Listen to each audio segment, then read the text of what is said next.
Nah dulu baraya urang nganggosan kulkas ya 2 pintu. Biasa di abdi mah update wae nya na Facebook buat na YouTube. Urang tinggal tutorialnya.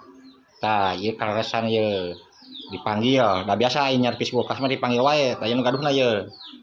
Dibabakan di pamungpeuk sawah Joho. Nah ieu gajalana teu tiis dihanap.